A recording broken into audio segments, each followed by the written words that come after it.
और एक बड़ी खबर आपको बता रहे हैं, राष्ट्रपति उम्मीदवार पर हमला हुआ है। कोलंबिया में राष्ट्रपति पद के उम्मीदवार पर हमला किया गया है। चुनावी रैली के दौरान उन्हें गोली मारी गई है। मिगुएल उरिबे पर बोगोटा में यह हमला किया गया है। सिर और पीठ में बताया जा रहा है कि 8 गोलियां लगी हैं और अब उनका अस्पताल में इलाज जारी है। गंभीर उनकी हालत बनी हुई है।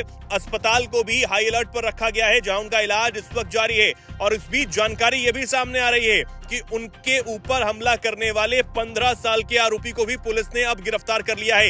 ये बड़ी जानकारी आपको दे रहे हैं। अब इस हमले के बाद जो विपक्षी पार्टी है, उन्होंने अब सरकार पर हमला बोला है और इसे लोकतंत्र की हत्या बताया है। आपको बता दें कि कोलंबिया में 2026 यानी कि अगले साल राष्ट्रपति चुनाव होने हैं और मिगुएल उरिबे राष्ट्रपति पद के प्रमुख दावेदार माने जा रहे हैं। 39 साल के उरिबे विपक्षी सेंट्रो डेमोक्रेटो कंजर्वेटिव पार्टी के सदस्य हैं। अब इस हमले के बाद उनकी पार्टी ने सरकार को निशाने पर लिया है। आपको बता दें, अब इस हमले ने 34 साल पहले की उस घटना को याद दिला दिया है, जब उरिबे की मां अगवा की गई थी और उसके बाद बचाव अभियान के दौरान उनकी जान चली गई थी। आपको बता दें कि उरिबे कोलंबिया की मशहूर पत्रकार डायना के बेटे हैं और डायना को 1991 में ड्रग माफिया के मेडेलिन कार्टेल ने बोगोटा में अगवा कर लिया था।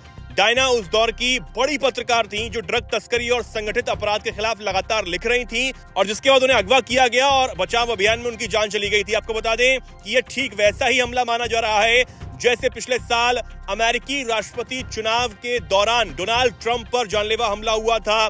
जो गोली है उनके कान को छूकर निकल गई थी। पेंसिल्वेनिया के बटलर शहर में एक चुनावी रैली के दौरान उन पर जानलेवा हमला हुआ था। उस दौरान 20 साल के हमलावर ने 400 फीट दूर से करीब 8 राउंड उन पर फायर किए थे। इनमें से एक गोली ट्रंप के दाहिने कान को चीरते हुए निकल गई थी। ट्रंप का चेहरा खून से उस वक्त सन गया था, जिसकी बेहद खौफनाक तस्वीरें भी सामने आई थी। हालांकि आरोपी को सीक्रेट सर्विस के एजेंट्स ने मौके पर ही ढेर कर दिया था, लेकिन यह हमला अपने आप में एक बहुत बड़ा हमला।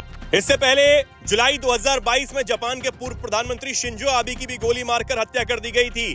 वो इसी तरह इलेक्शन कैंपेन कर रहे थे, स्पीच दे रहे थे, तभी उन्हें गोली मारी गई और 42 साल के हमलावर ने बताया जा रहा था कि उन पर गोली मारी है, लेकिन इस हमले के बाद शिंजो आबे को बचाया नहीं जा सका था।